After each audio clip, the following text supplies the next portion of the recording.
Assalamualaikum warahmatullahi wabarakatuh. Alhamdulillahi rabbil alamin. Wassalatu wassalamu ala asrafil anbiya'i wal mursalin wa ala alihi wa sahbihi ajma'in. Amma ba'd. Pertama-tama, selaku yang paling utama, marilah kita panjatkan puji beserta syukur kita kehadirat Allah Subhanahu wa Ta'ala, yang mana atas limpahan rahmat dan hikmahnya kepada kita, salawat beriringkan salam marilah kita sanjung sajikan ke pangkuan Nabi besar Muhammad sallallahu alaihi wasallam, yang mana atas perjuangan beliaulah kita dapat merasakan alam yang penuh berilmu pengetahuan ini. Tak lupa pula kata penghormatan saya kepada Bapak Kepala SMP Negeri 43 Takengon yang saya hormati, Ibu Wakil Kepala Sekolah SMP Negeri 43 Takengon, dan yang saya hormati Bapak Ibu Dewan Guru dan staf SMP Negeri 43 Takengon, dan yang saya banggakan teman-teman seperjuangan.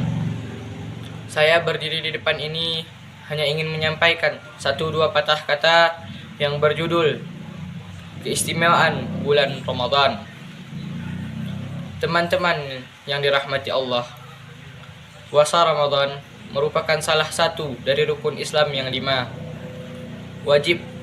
Wajib dilakukan bagi orang yang muslim, yang telah balik dan yang masih berakal. Ibadah puasa yang diwajibkan kepada umat Nabi Muhammad sallallahu alaihi wasallam bukanlah suatu ketentuan atau ibadah yang baru-baru saja dikenal, melainkan ibadah ini sudah dilakukan oleh para nabi dan umat-umat sebelumnya, seperti Nabi Nuh, Nabi Ibrahim, Nabi Daud, Nabi Isa, dan nabi lainnya.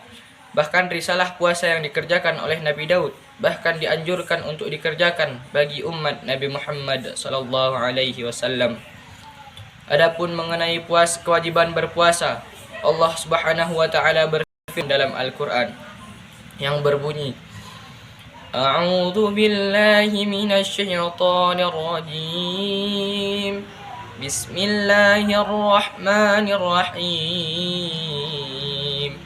Ya ayyuhalladzina amanu kutiba alaikumus shiyam kama kutiba alal ladzina min qablikum la'allakum tattaqun.